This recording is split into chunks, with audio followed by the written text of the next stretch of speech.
one sec here. And we're going to get started. Welcome to Eat, Play, Love series hosted by Obesity Action. We're delighted you're here. Today's topic is happiness a state of the body or the mind? So as a reminder, this session is being recorded. I'm Sandra Leah, Director of Education and Patient Advocacy at Obesity Action. Meet my co-host, Rachel Atkins. Hi, everyone. I'm Rachel, Director of Strategy with Obesity Action. Thank you. Obesity Action is a new nonprofit organization for people living with elevated weight and obesity. It was formed by patient advocates whose focus is to provide evidence-based education and advocate for public policy and environmental changes that enable well-being.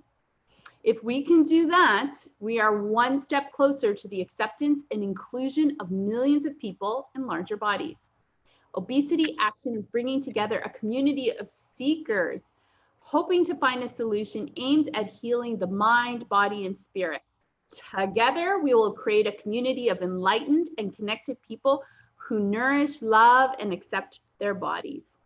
The Eat, Play, Love Spotlight series runs weekly interactive events with experts. The first half of the episode is an interview, and then we turn the spotlight on the audience to address your questions and comments in a safe and supportive environment. These events are brought to you by Obesity Action and our collaborators, the Raptors 905 and the AA Clinic Research. In this episode, is happiness a state of body or mind? We talked to Dr. Gillian Mandich. So Gillian, can you introduce yourself to our community? Yes, thank you so much, Sandra and Rachel and Pretty, and I'm so happy to be here with all of you. I am Gillian. I'm coming from downtown Toronto today. I saw in the chat box there's people from all across the country, which is really exciting. And I'm a happiness researcher, and so I'm sure there's a few of you on this call that are kind of like wondering, like, is that a real thing? I get that asked that a lot, and it is. So I study the science of happiness, and I'm so thrilled to be here to talk to all of you today. I did my PhD at Western University in health science, so I look at the connection between happiness and health primarily, and I graduated in 2019, so almost 2 years ago. Wow. And now I do a lot of media. So I'm the happiness expert on The Social and Marilyn Dennis, Breakfast Television, The Global's Morning Show. And I also do a lot of speaking. I do a lot of online learning and webinars now because we aren't in person these days very much, and all about the science of happiness. And because it is possible to be happier and we can actually apply some really good research to help us improve our happiness. That's what I'm most passionate about. And I'm so thrilled to talk all about that with you today. You know, Gillian, achieving your PhD is a monumental success. And I know that you worked hard for years because we've known each other for quite a while now. And I just want to honor your brilliance that you had chosen to study happiness. I mean, if you're going to be in school for years, why not study happiness? This is not only going to be incredible for your own life, you're going to reach more lives, but how did you, in fact, choose happiness? Yeah, you know, it's one of those things where my path to being where I was, it's not like I sat down with my high school guidance counselor and said, you know, when I grow up, I want to study happiness. That was not the case at all. I actually wanted to go to med school because I really liked math. I really liked science. And then I ended up doing a master's degree in child and youth health at Western because I was really passionate about research. I really quickly realized that I didn't want to be a practicing physician. I wanted to be a researcher. I love asking questions, learning answers, trying different things. And so I did my master's degree in child and youth health, and I was studying childhood obesity. So I was looking at a lot of physical activity, sedentary behaviors with kids and families. And then I went right into my PhD, still studying childhood obesity, which in year 2 of your PhD, you have to do what are called comprehensive exams. So it's this really horrible, stressful time where you have to read all the research, write a paper, and answer questions. And when I was doing that, one of the things that was really difficult for me was that in my studies for childhood obesity, for a child to come into my study, they had to have a BMI, a body mass index, above the 85th percentile for their age and gender in order to qualify for the study. And I think all of us on this call can agree that a number on the scale does not indicate health, right? We can be overweight and obese and be healthy. We can not be overweight or obese and be unhealthy. And so I was really starting to pause and think, why am I using weight as a cutoff for my research?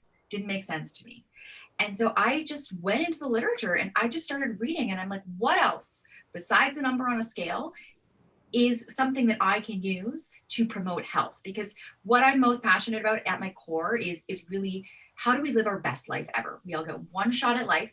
And I really want to know, how can we maximize that? How can we turn up the volume on our life, whatever that looks like for us? And I stumbled on happiness research. I didn't even know up until that point that you could actually study happiness. And then when I started getting into the literature, I realized, oh my goodness, happiness and health are highly correlated. And so I ended up completely switching my PhD, adding on an extra year, and I started to study happiness. I love it because it's inclusive. We all want to be happy. It has nothing to do with our weight, nothing to do with the number on a scale. And yet it's universal. It's something that every single one of us wants. If you ask any parent, what do they want for their kids, right? We want them to be happy. And so I'm just thrilled now that I have the opportunity to be able to study and learn and figure out, how can we be happier? Yeah, and I love that point that happiness and health are highly correlated, because for so many of us who've struggled with our weight, we have thought, well, I'll be happy when. I'll be happy when I hit my goal weight, or maybe I'll be happy when I get the right job, or when I live in the right place, and I'm always waiting for the external. And I love that we're starting with the happiness inside, which will likely lead to the life that I want, and not the other way around. And so the meaning of happiness is as varied as people, right? I think of things that make me incredibly happy that some of my family members are like, that's so boring. That sounds like torture. And, is there a definitive way to define happiness, and why is it important to define it? So this is such a good question, Sandra, because I would be willing to bet if I asked all of you right now to put in the chat box how you define happiness, we would all put a different response. And yet we all have an understanding of what happiness is. And, sometimes I feel like we can get caught in the weeds. Like in research, we may call it happiness, contentment, subjective well-being, positive well-being. To me, whatever label we want to give it is fine, but it's really about how we feel. And sometimes it can be very difficult to capture our emotions or our feelings into words, right? They just don't do it justice. So that's all well and good to say, but as a researcher, when you start a research study, at the beginning, you have to define your terms. And so the definition of happiness that I will often use in my research it comes from Dr. Sonia Lubomirsky, who's one of the leading happiness researchers. She's out in California. And the definition that she uses, and I use as well, is that happiness is the experience of joy, contentment, and positive well-being combined with a sense that one's life is good, meaningful, and worthwhile. And that's all to say that there's different pieces to happiness, right? There's the how we're feeling in the moment, right? That joy or contentment piece. And then there's also the idea of purpose or meaning, or the longevity, or sort of the other aspect of happiness. But at the end of the day, I keep coming back to, how do we feel? Do I feel good? Yes or no? And the only person that can answer that is us. Yeah. Absolutely. Yeah, I love that definition. It's so juicy. I want more of that happiness. On that note, I think that, a really good question to ask here, because I see some people seem happier than others. So is it that, we have a happiness gene? Are there people that are perhaps more likely to feel happier than others? Yeah, Rachel, this is actually really kind of a cool topic. So the answer is yes, sort of. So there is an element of our happiness, a component, a part of our happiness that's genetic. So we can all thank our parents or not, because they do have some influence. And it's not everything. There is still a piece of our happiness that's environmental.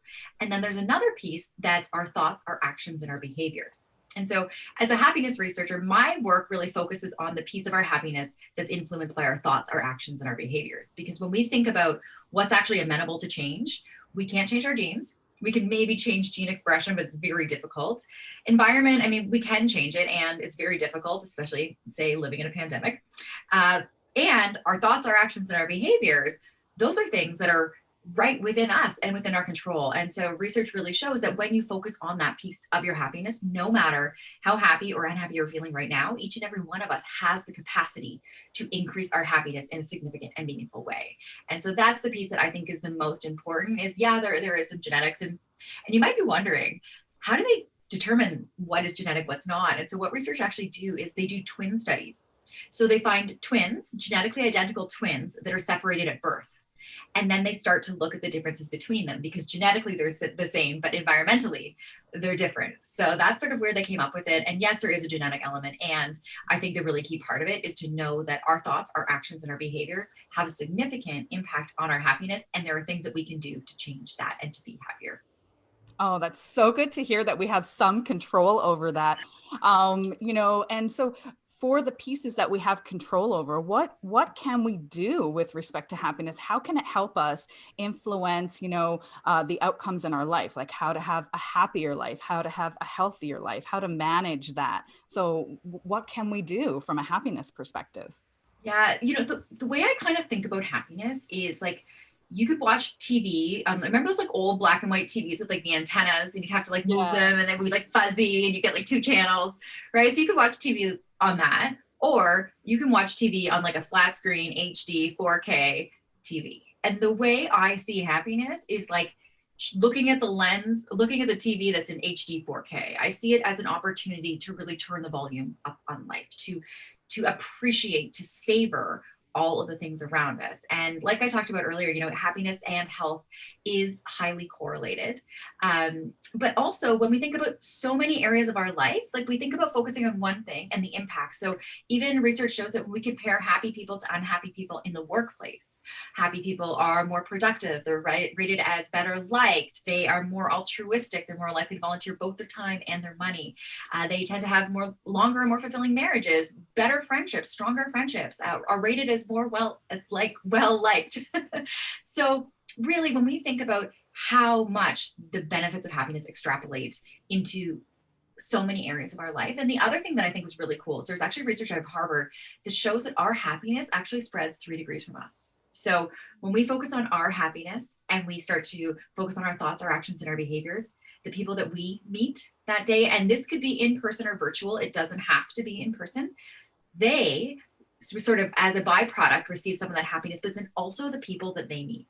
So I think sometimes when we think about like, what difference can I make in the world? How can I contribute? What can I do? Knowing that when we focus on our happiness, it actually touches a lot of people's lives. And sometimes people say to me, or people will feel like focusing on our happiness is selfish, right? Like especially if we're a caregiver or we've got kids or we want to, take care of other people, put other people first. I think one of the key things to know is that focusing on our happiness is one of the most selfless things that we can do, because when we fill our cup, when we take care of ourselves, it puts us in the best position to be around other people. So if you need to hear that permission, please know that it absolutely is so important for physical health, for how we show up with other people, for how we show up in the world, how we relate to people. It really is important, meaningful, and it does matter. It's not selfish.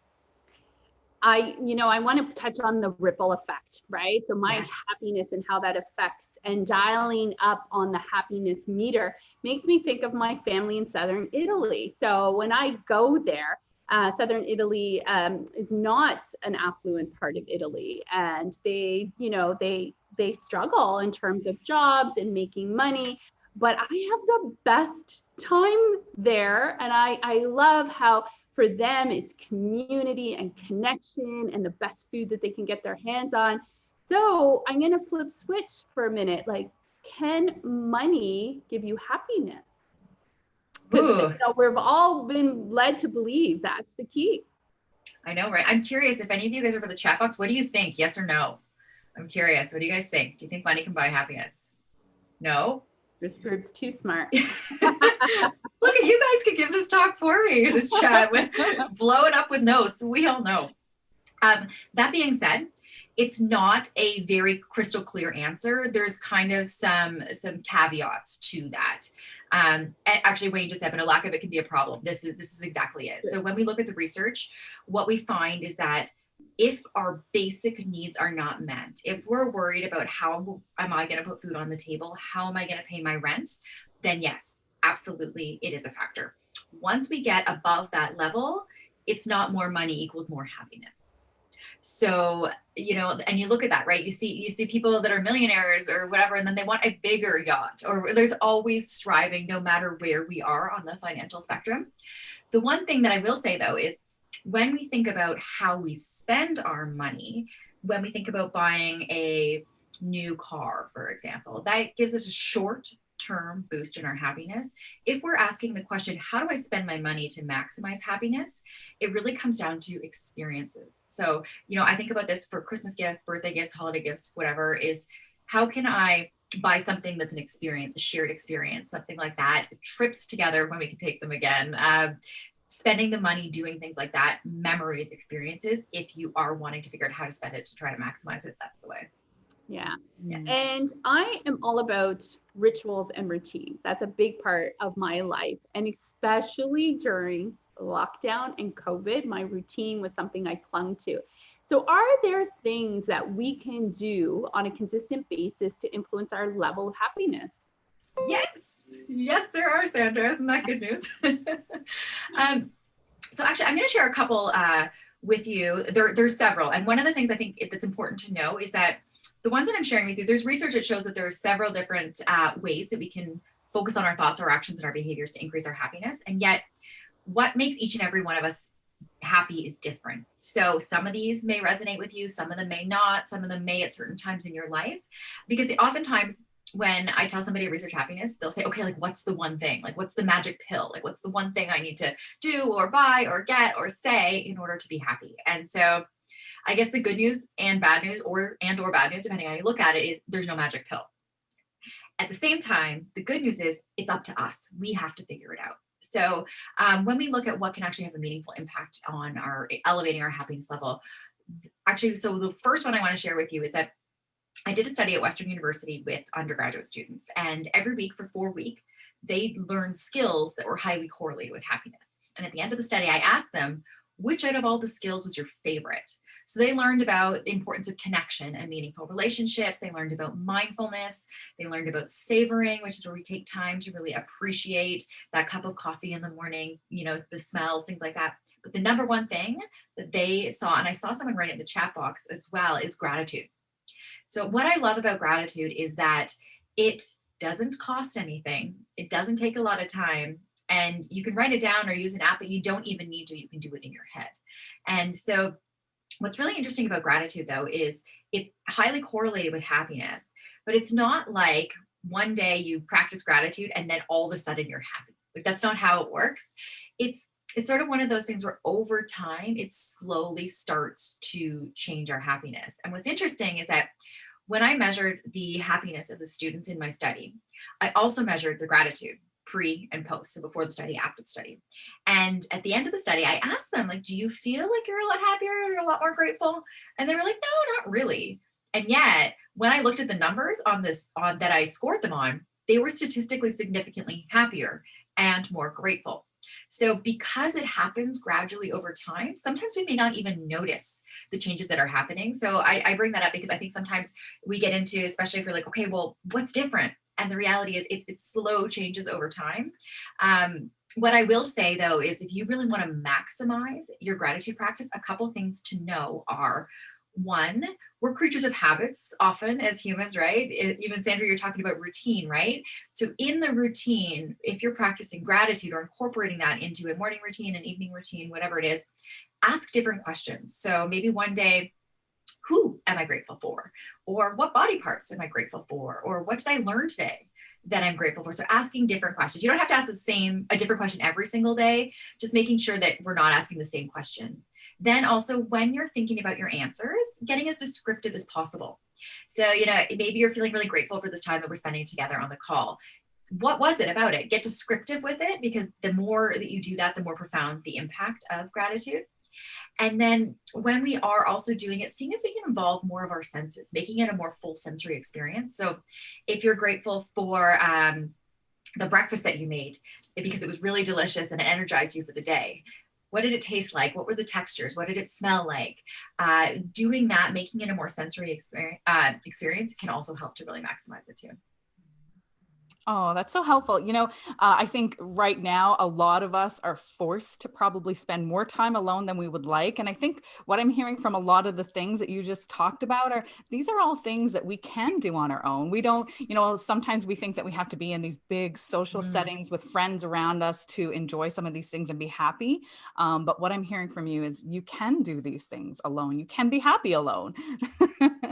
Yeah, absolutely. And I mean, we're social creatures. We do need connection. I think there's a difference though between loneliness and being alone. I learned this when I got divorced. And I remember thinking like, oh my goodness, I'm so alone. But I was actually great. So I think it's how we spend the time. Are we in solitude where we're enjoying our own company, where we are our own friend? Or are we sitting and being extremely lonely where we're missing out, we're not feeling that connection? I think that's the key distinction, because I do think that all of us fall somewhere on the introversion extroversion scale. Some of us need more time by ourselves than others. This can be particularly challenging, especially during a pandemic or when we're in lockdown, when you can't escape, say your family or your partner or your kids. And I have had a lot of conversations this past year with people that had alone time that don't have it anymore, that are appreciating how much they like that time for themselves. But at the same time, it is really important to know that social connection is actually the #1 predictor of both our long-term health and our happiness. This is coming out of a big study from Harvard, this finding. And so not that we need to be with everybody 24/7, but we do need to feel connected. We need to have that reciprocity with a couple friends, but we also need that time for ourselves because we want to be okay and know that we're in good company with ourselves. Yeah, that makes a lot of sense. Obesity Action, one of the important things for our community is that we strive for happier and healthier outcomes in our life. So, you've already given us so many great practical takeaways, but is there like a really big piece of advice, a couple of really important things that you think are really important for us to have that happier, healthier outcome? Yeah, I think a lot of happiness truly comes down to our mindset and to our thoughts or actions. Yes, the environment affects us. Yes, our genes do. And yet, I really think what goes on in our head is what shapes our reality in so many ways, right? And I think that tuning into our self-talk, like sometimes I think if I put a microphone into my brain and everybody heard the things that I was telling myself, like I wouldn't want to be friends with myself. Like that's not nice. But yeah, we're often the hardest on ourselves. We are our own worst critic so much of the time. And so I think, and we were chatting, and I was actually chatting with a friend of mine earlier today, and I was telling her about how I was going to come join you all today. And she was like, well, does being skinny make you happy? And I said, well, think about it. Then all the skinny people would be happy, and that would be the end of that. And that's not the case. Right. And so, there's research actually. So there was a study that I was reading, and when you read the top finding, it said that, oh, wow, weight is negatively related to happiness. So the more weight that we carry, the less happy we are, and the more prone we are to depression. And I was like, really? And then when you actually go into the study and you read it, when they account for our health, there's no difference. We don't see a difference. So it's just like even Rachel, when we got on and we were in the waiting room beforehand, I was like, wow, I love your hair. My hair is super straight. I have to curl it to get this. And so I think sometimes we always want what we don't have, or we're striving for or looking for something outside of us. And whether it be the number on a scale, whether it be the dollars in our bank account, the partner, the kid, whatever story it is, I think like we talked about at the very beginning of this, when we start to make our happiness contingent on something outside of ourselves, that's when we get into a really dangerous territory. So knowing that we really do have a lot of control over our thoughts, our actions, and our behaviors. And that's what shapes the lens that we view the world. And so asking those why questions, when I say, I will be happy when, why is that? And is that actually, because chances are whenever that when, if and when it happens, we don't just arrive at happiness, right? And so I think the biggest takeaway is that I think we need to rewrite the story that we tell about what happiness is. So often it's a destination, right? And it's not, it's a practice. It's something that we have to work on our entire life. The way I think about it is like, say you wanted to get strong. So you start going to the gym or your home gym or whatever, you start exercising. And over time you get stronger, right? And nobody would ever go into the gym. I don't know. I follow The Rock on Instagram. I don't know if anybody else does. The Rock, before COVID, he used to travel around to all of the different movie sets, and he would post these workouts, and he'd be sweating and these intense workouts. And like The Rock, I used to think like The Rock would never leave a workout and be like, okay, I've reached fitness. I'm good. I don't have to exercise again, right? Like that sounds so silly. We know that if we want to be fit, healthy people, we have to move our bodies on a regular basis. Or like with nutrition. I would never make you, Rachel, like a smoothie with like all the superfoods and be like, here, drink it. And you would never drink it and be like, thanks, Gillian, I've reached nutritional wellness. I'm good. Right? Doesn't work like that. We understand that we have to feed our body healthy food most of the time. And so I think if that just that shift in perception from seeing happiness as a destination or something outside of us or something to arrive at one day, if we could just change that lens, change that narrative, change that story, and recognize that happiness is a practice. It's something that requires work. We have to do it on an ongoing basis. And then to remind ourselves that, yes, you know what, if I do that, if I prioritize that, I will be happier, and we can actually make meaningful change in terms of our happiness. That's not to say, though, that we're happy all the time. And I think that's the last sort of piece of this too, is that I'm not happy all the time, and I'm a happiness researcher. And I would never wish for any of you on this call to be happy all the time.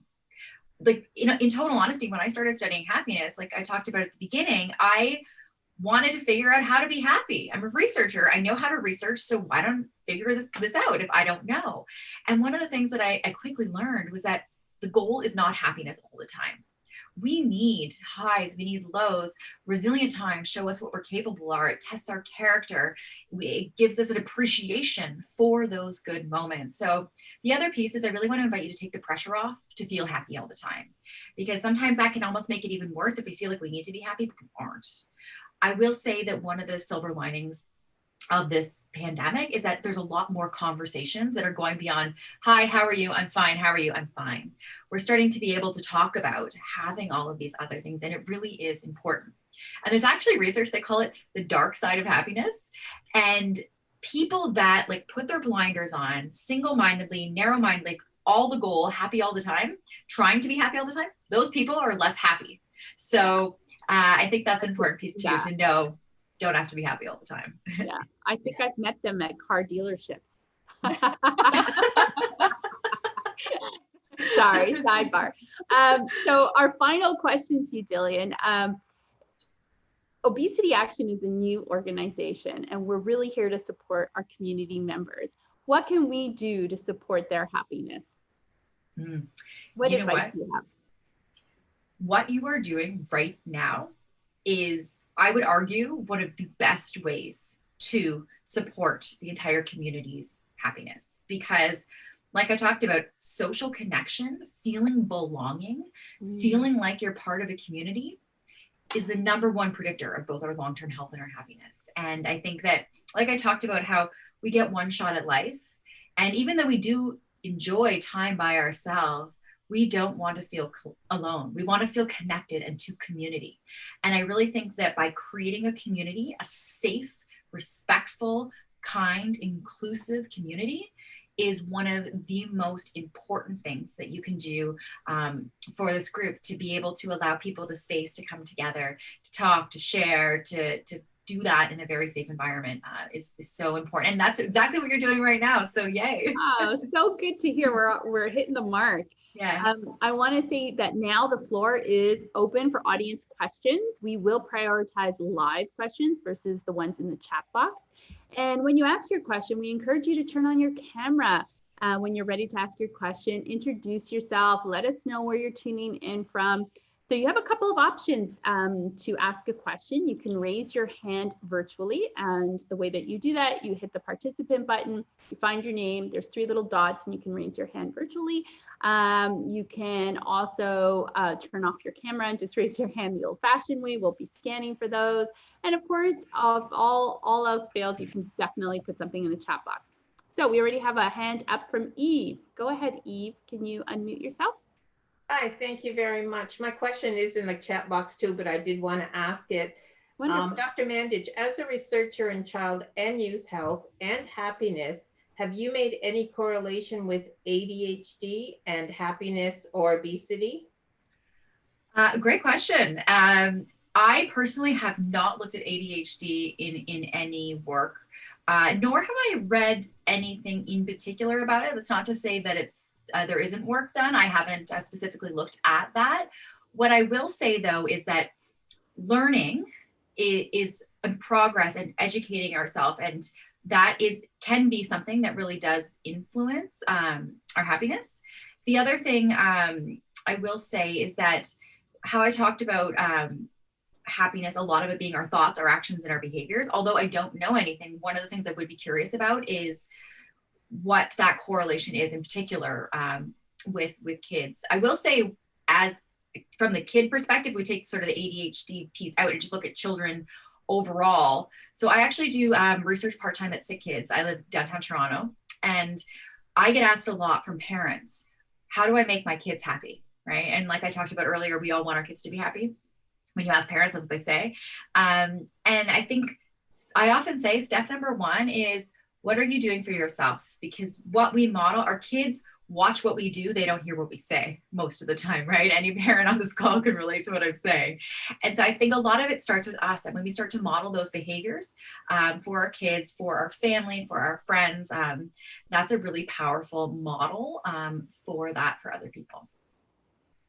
Thank you. Yeah, I can totally relate. I always say I have a daughter who does not do a thing I ask, but she is watching and she is studying. And I'm already seeing, she's about to turn 10, that a lot of my mannerisms, the things that they're starting to come out of her mouth, like they're her ideas, which is great. So did I see a hand up? No, I think that person's just talking. Rosie, do we have anything in the chat box? Yes, just give me a second to unmute there. We have a few questions. So we have a question from Reno Perlin, and Reno asks, Dr. Mandich, as a researcher in child and youth health and happiness, have you made any correlation with fitness and exercise? Yes, Reno, I love this question. And yes, I would actually make a case that exercise, movement, is one of the most effective instant mood shifters. Mm-hmm. So when we think about, those days when we're just kind of in a funk, not feeling ourselves, you're like on your email and you notice you're like getting a little snarky, like that kind of mood, whatever it is. Oftentimes movement is what can instantly shift that mood. So when I talked about gratitude, it's more of a gradual thing. If we're looking at what can I do right now today, if I'm feeling it. And oftentimes when we need to move our bodies most is the time that we don't want to. Mm-hmm. And yet this is where we just have to have the discipline to do it anyway. And know that when you do, it doesn't need to be like a 60-minute high intensity workout, even 10 minutes of moderate to vigorous exercise. So this is like walking, can have mood boosting effects, and they can last for up to 6 to 8 hours. So it isn't just a matter of in that moment.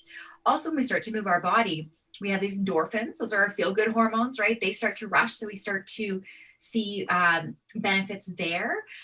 There's also research that shows that on days that people exercise, they saw an increase in their participants' happiness, but the days that they didn't exercise, they didn't see that same increase. So it really is just like I talked about how exercise or about happiness is a practice. We have to do it a lot. Exercise is one of those, we also have to do that, but they actually, because they're so correlated, it can be really beneficial for our mood. And even there's another research study that I read that found that even moving our body one day a week had significant mood boosting effects. And also our movement is cumulative throughout the day. So if we go for, 10 or 15 minute walk in the morning, and then at lunchtime we get outside and, whatever, that it adds up throughout the day, and it really does matter. And it has major significant impact in our mood. So yes, great question. Thanks, Reno. That's what I always say. Exercise is just about managing my mood, because we have research to show that exercise doesn't always equal weight loss. But if your goal is to elevate your mood, to increase your stamina, increase your flexibility, then you're going to be winning at the game called exercise and be intrinsically motivated to keep going. Rosie, did you have any other questions from the chat box? Yes, thank you. We have a question from Alec Motamed. And Alec asks, First, Alex states, I think solitude quality or solitude skills is very important in health journey. I found acting social is against many healthy goals. I had better results in solitude. What are your thoughts? Mm. You know, I think when I talk about connection, right, or spending time with others, it's also a deeper question than that, because part of it is, who are those others? What are we surrounding ourselves with? I talked about how our environment affects our happiness, but so does people are in our environment. And so if we are around people that are not supportive of our goals, that are living an unhealthy lifestyle, and we're trying to eat healthy or whatever it is, we want to surround ourselves with like-minded people that are supportive of our goals. The other piece of it too is that it's more than just the people, even our environment, like the news. There's research, Sean Aker and Michelle Gillian found that if we watch 3 minutes of news that we perceive to be negative in the morning, it can affect our mood 6 to 8 hours later. So yes, the people that we're around, but also what are we surrounding ourselves with in terms of what are we listening to? What are we watching? Who are we talking to? What's in our news feed on social media? Is it uplifting us or not? Who are our friends and those kind of things? And all of that, really does come into play to shape our reality. And in terms of the solitude, the quality, also a really big piece of it, right? When we're spending that time with ourselves, what are we doing? Are we doing things to get to know ourselves better? Are we doing fun hobbies that we enjoy? Or are we just zoning out and watching an entire season on Netflix? Not that there's every once in a while, everything is sometimes thing, but if we're doing that, that's our solitude on a regular basis, that quality definitely not the same. Thank you. Joe, your hand is up. Do you want to unmute yourself? Joe Salisbury, do you want hi, Sandra. Sorry about that. That's okay. Hello. I'm working and listening at the same time. So no problem. Yes, I appreciate your time. I completed the course with the Medical Weight Loss Management Clinic in Coquitlam, and I was in your class the last go around. So wonderful. Thank you Good for that. To see you here. Yeah. So I just more of a statement than a question. And as somebody who is in their 50s now and has experienced a lifetime of happiness, unhappiness, depending on the number on the scale. I think the biggest difference for me now, as somebody who is still overweight and loving themselves, is that there is more support. There's more understanding about, obesity, with it being a disease. There's more support for like food addiction.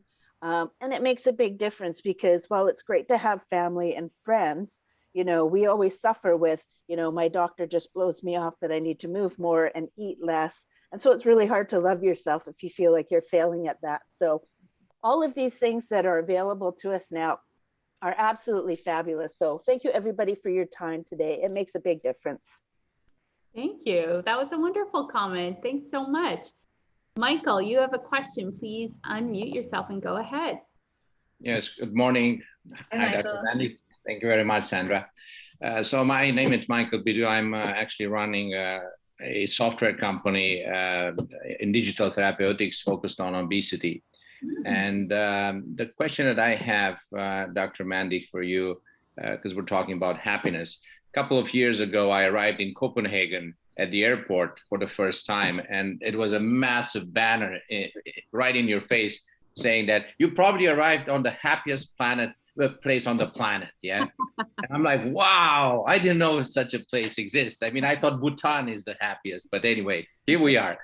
And so the question I have for you is, are there any studies about about places on the planet where women with obesity may be happier than others? Like, we know for a fact that the United States, Mexico, and New Zealand are probably the top 3 countries in the world in terms of women with obesity. But are there any studies, or are you aware of places on the planet where women with obesity seem to be happier than others?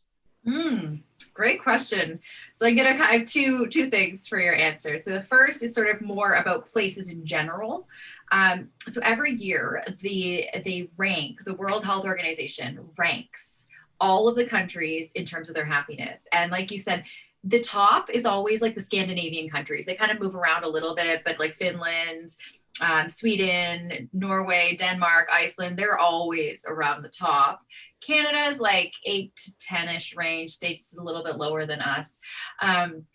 So when you look at that and how they come up with this list it's a pretty comprehensive list. So they're looking at things like GDP and economy, but also in terms of like social supports, education system, healthcare system.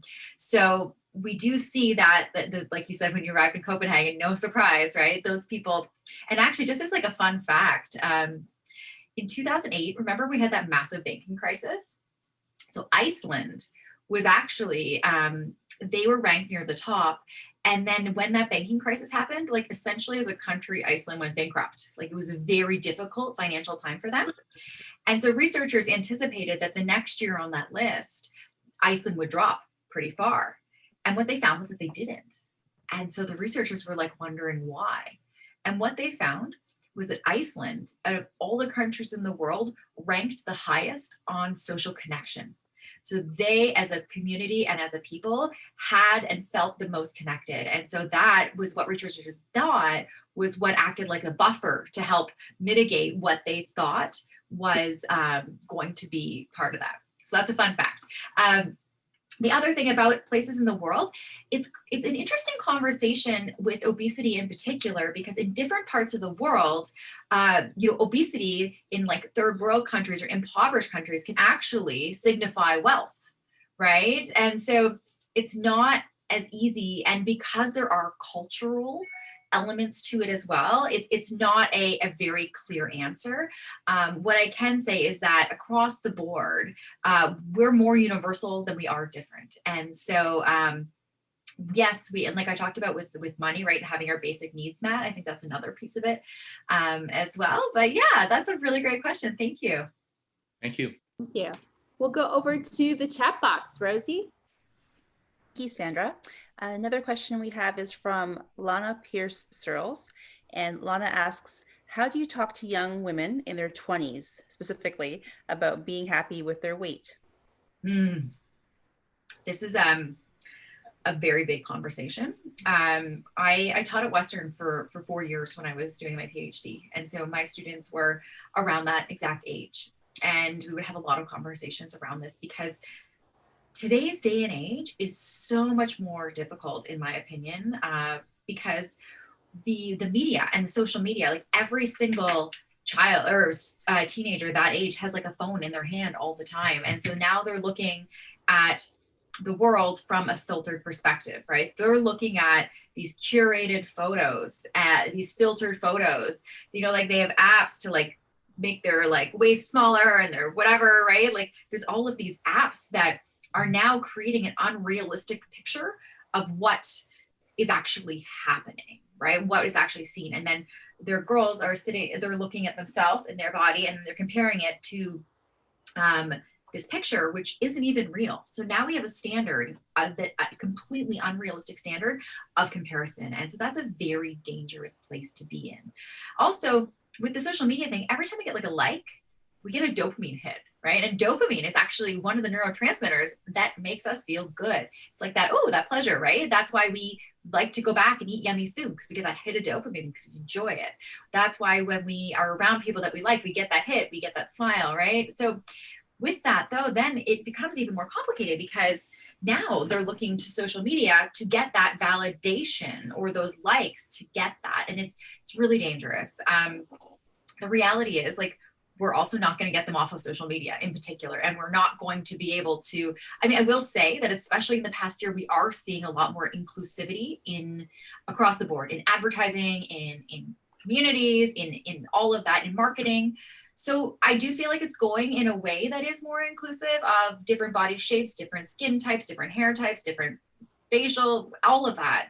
And so I think where we need to go though is educating girls, boys, everyone on how to be a intentional consumer of what's going on. So how do they know what's going on? Educate them about, these aren't real images.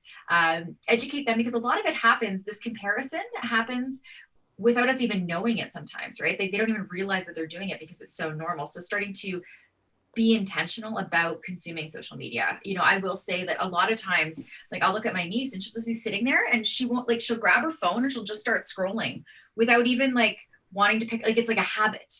And so when we can start to be more intentional, when we can start to educate around the realities of what's going on and starting to see that, I think that that's a really, you know, important part of the conversation, especially for that younger generation, because also it's such a window of opportunity. When we look at like childhood and adolescence, part of the reason when I first started studying childhood obesity was because I read research that shows that when we set kids up with healthy habits, we have this window of opportunity where they're more likely to continue those behaviors into adulthood.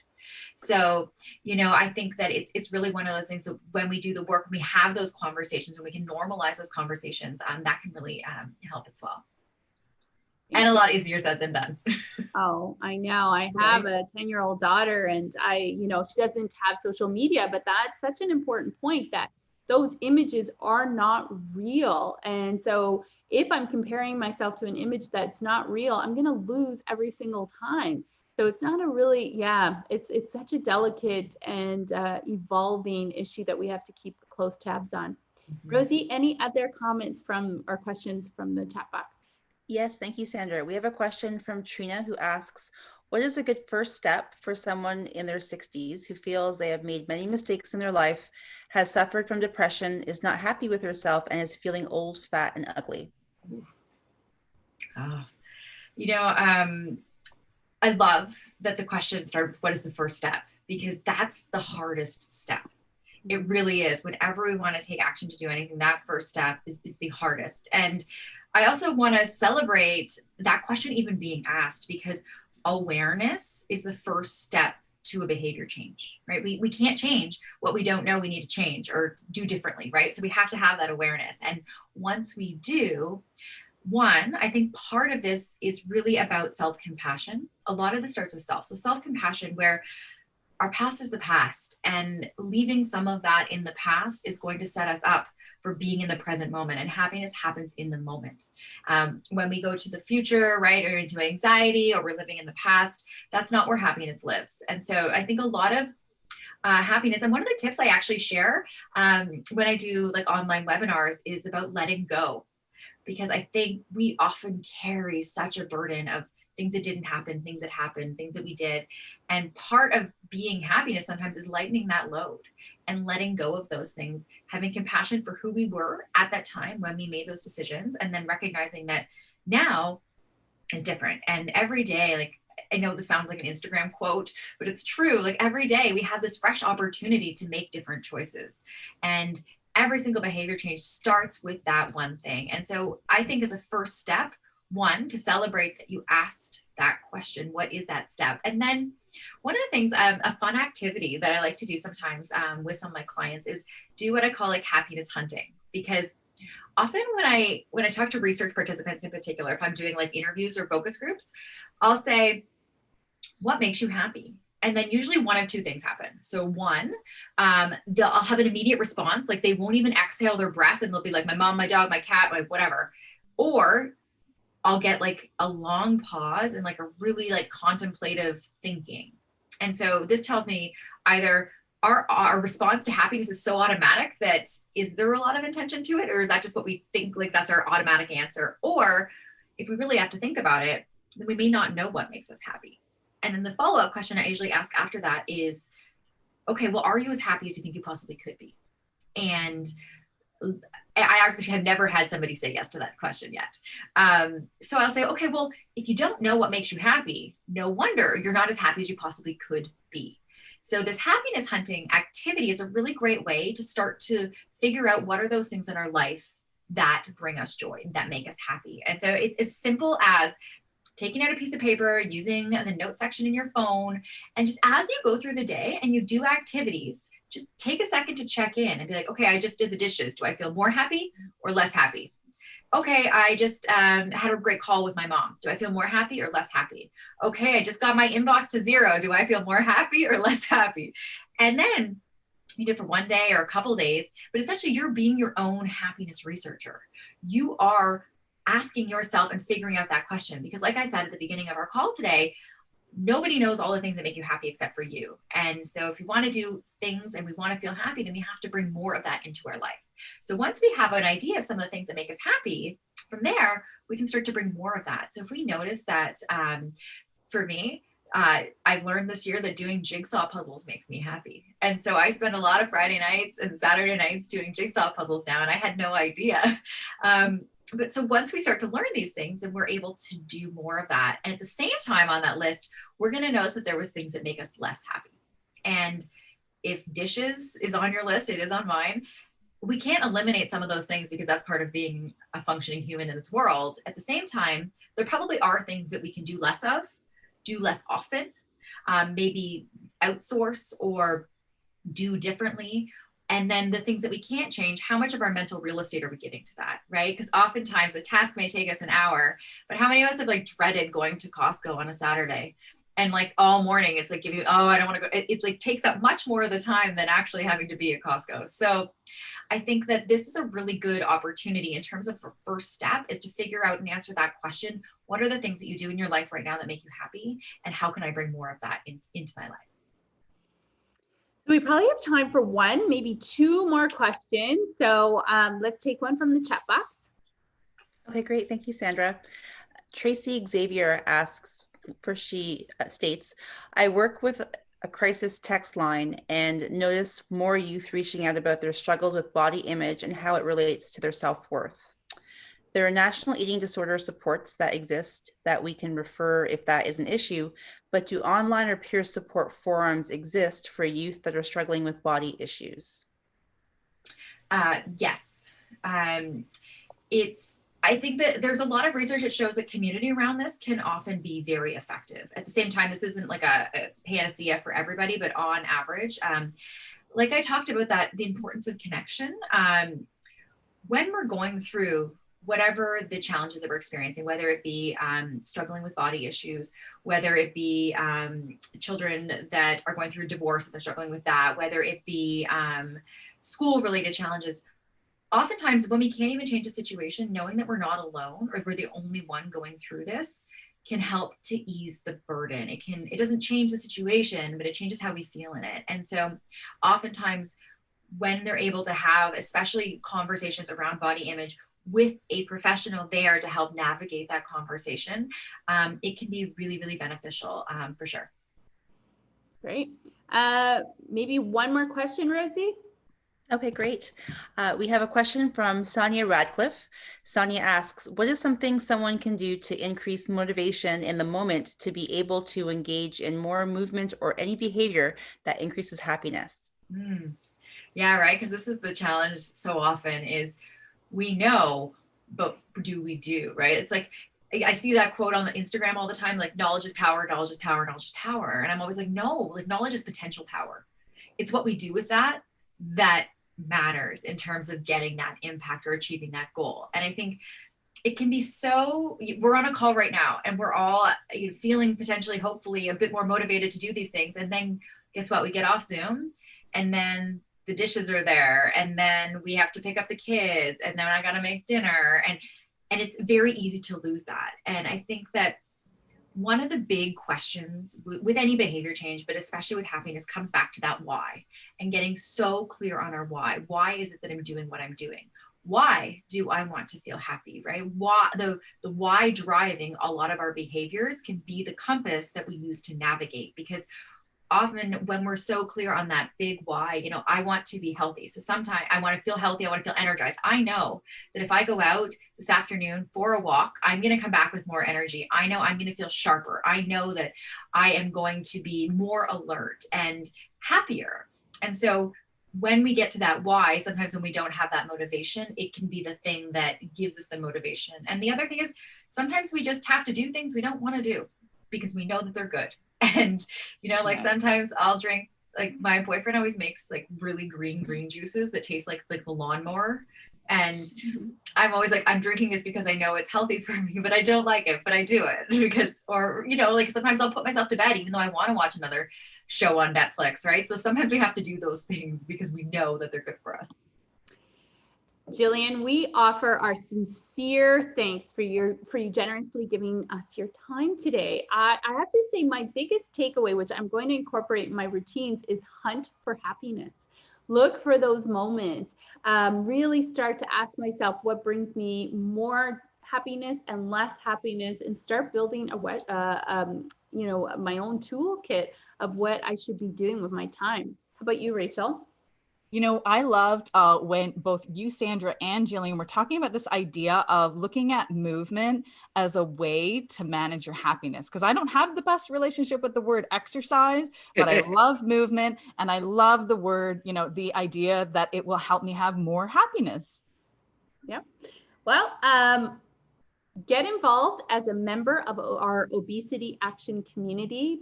We put this organization together for you. So please visit our website, obesityaction.ca. We will be sending out a survey, and we would appreciate you completing it so we can continue to build programs that are recommended by our community to serve our community. So be sure, tune in next week. So our next episode is Every Move Counts, and we'll have a coach from the Raptors 905 do an interview. And that will be on Thursday, March 18th at 12 noon Eastern Standard Time. So that's it for today. Thank you. We look forward to seeing you next week, everybody. Enjoy your day. Bye, everyone.